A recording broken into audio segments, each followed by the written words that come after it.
Boa tarde, sétimo ano, tudo bem com vocês?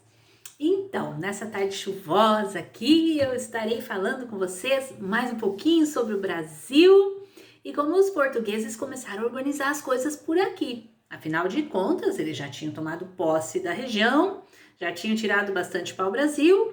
O pau-brasil acabou, quase acabou, né, em 1530. E tinha muita gente interessada nessa região, especialmente os franceses. Então, o que os portugueses fizeram para manter essa região que recebeu o nome de Brasil, né? Na época era terra de Santa Cruz. Muito bem, os portugueses perceberam que eles tinham que mandar gente para morar aqui, porque senão eles iam acabar perdendo essa região. Tinha já as feitorias, né?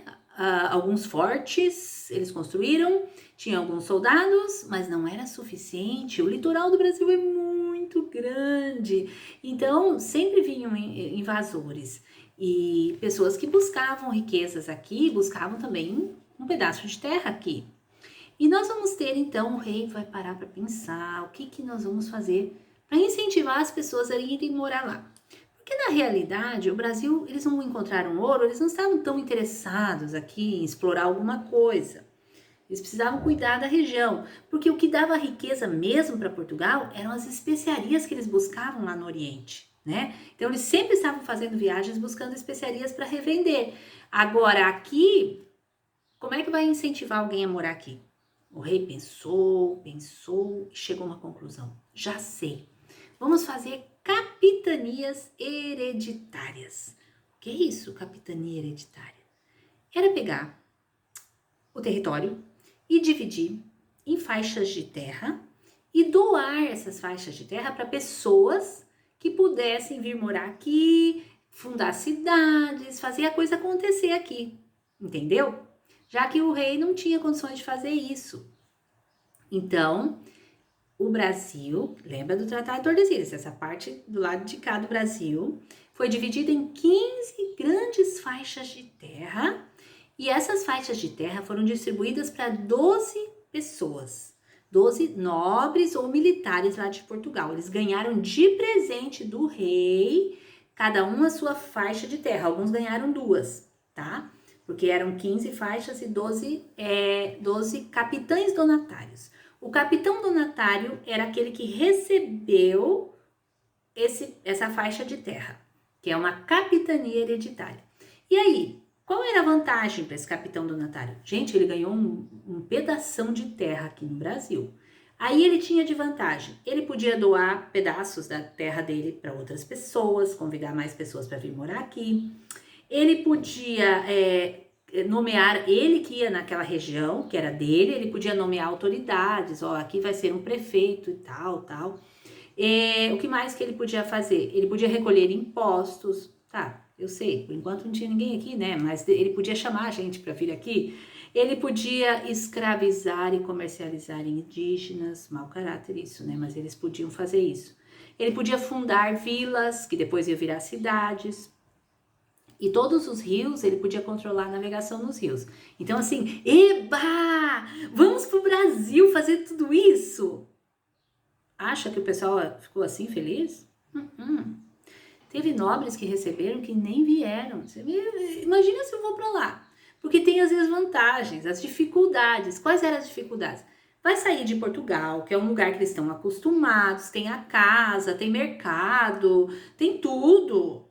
E vir para uma terra inexplorada, um lugar cheio de matas, o Brasil era virado em matas, com índios, tinha índios até canibais aqui, e perigoso, tinha animais selvagens, vai vir para cá, vai montar uma casa, vai fazer o que aqui? Então, eles tinham medo de vir, muitos nem vieram. Alguns vieram, vou lá, vou começar, ganhei esse pedação de terra, vai dar tudo certo, vamos lá. Investiu, plantou, tal. Teve gente que perdeu tudo que investiu. Tinham ataques dos indígenas, tinha ataques dos piratas, às vezes franceses ou outros povos. Tinha toda a distância de Portugal. Vir morar aqui, tá. Ah, tá, eu preciso comprar um pedaço de tecido. Opa, Portugal tá longe, são meses de viagem para chegar em Portugal para buscar um pedaço de tecido. Ou seja, difícil, né, gente? Então, alguns que vieram, investiram, se esforçaram e não deu certo. Apenas 2 capitanias hereditárias deram certo, de todas as 15. Só 2 deram certo. A de São Vicente, na região ali onde é São Paulo hoje, ali deu certo. Deu certo porque também, como é mais próximo para o interior, ficou um ponto de entrada para o interior. E ali eles logo fundaram vilas e ali mais gente foi chegando e ali deu certo. Outro lugar que deu certo, Pernambuco, lá no Nordeste. Pernambuco deu certo porque eles começaram a plantar cana-de-açúcar e a terra ali, para cana-de-açúcar, é perfeita. O solo é perfeito para cana-de-açúcar, a quantidade de chuva é perfeita, tudo perfeito para cana-de-açúcar e logo eles conseguiram plantar muita cana-de-açúcar, começar a produzir açúcar, deu super certo. Então, Pernambuco e São Vicente deram certo. Mas as outras 13 não deram certo. Então, o rei vai ter que parar para pensar de novo. Bem, se não deu certo... e tinha a capitania era hereditária, passava para o filho, depois quando o pai morria passava para o filho mais velho, depois passava para outro mais velho, assim ia, hereditária, de pai para filho. Aí o rei de Portugal pensou, não, vou ter que mudar. Então eu vou colocar um governador geral no Brasil. Um homem que cuide de toda a administração do Brasil. Agora vai dar certo. Só que ele já tinha doado todas essas terras. Então ele teve que comprar um pedaço de terra dos herdeiros de um capitão donatário que já tinha morrido. Aí comprou a capitania da Baía de Todos os Santos, era o nome. Tá? Hoje é Bahia, né? Então, ele comprou essa capitania e nomeou um governador. Isso foi em 1548. O primeiro governador aqui foi Tomé de Souza. Tomé de Souza, na Baía de Todos os Santos, ele fundou a cidade de Salvador, que ficou sendo tipo a capital, a sede do governo, tá? E ele também trouxe padres jesuítas. Lembra dos padres jesuítas, né? Da época depois da reforma, contra a reforma católica. Os padres jesuítas vieram para cá para fundar escolas para os filhos dos portugueses que vinham e também para ensinar os indígenas a fé católica e com isso espalhar o catolicismo no Brasil. Muito bem. E também, então, lá na cidade de Salvador foi fundado o primeiro bispado da Igreja Católica Romana aqui no Brasil, certo? Depois desse primeiro governador, que foi Tomé de Souza, teve mais 2 governadores gerais. O outro foi Duarte da Costa e o terceiro foi Mendes Sá. Quando Mendes Sá morreu, o rei pensou, esse negócio de governador, não tô gostando muito, eu vou mudar um pouquinho, porque é muito grande toda essa região para um governador. Aí ele pensou, dividiu em 2 partes. Mas aí também ele viu que não deu certo e voltou, em 1578, voltou e disse, não, vamos fazer de novo um governador, um país só, não vamos dividir não. E enquanto isso, né, enquanto o rei está decidindo como vai fazer para colonizar o Brasil, para colocar gente para morar aqui, enquanto ele pensa isso, os franceses não estão perdendo tempo. Em 1555, os franceses invadiram o Rio de Janeiro e tomaram conta da região, pegaram para eles e criaram a França Antártica. Eles ficaram, gente, de 1555 até 1567 na França Antártica.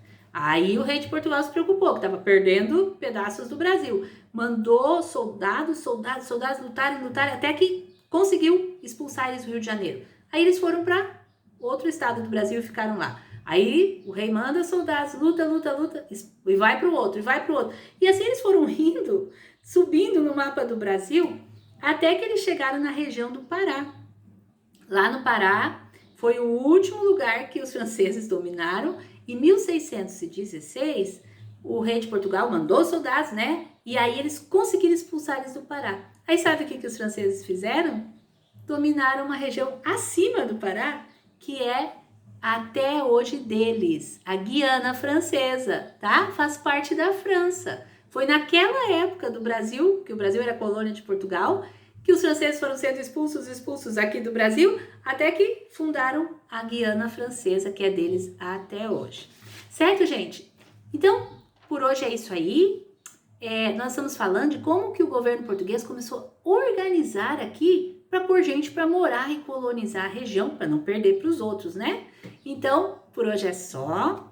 A atividade vai ser sobre isso, capitanias hereditárias, como o rei organizou o Brasil.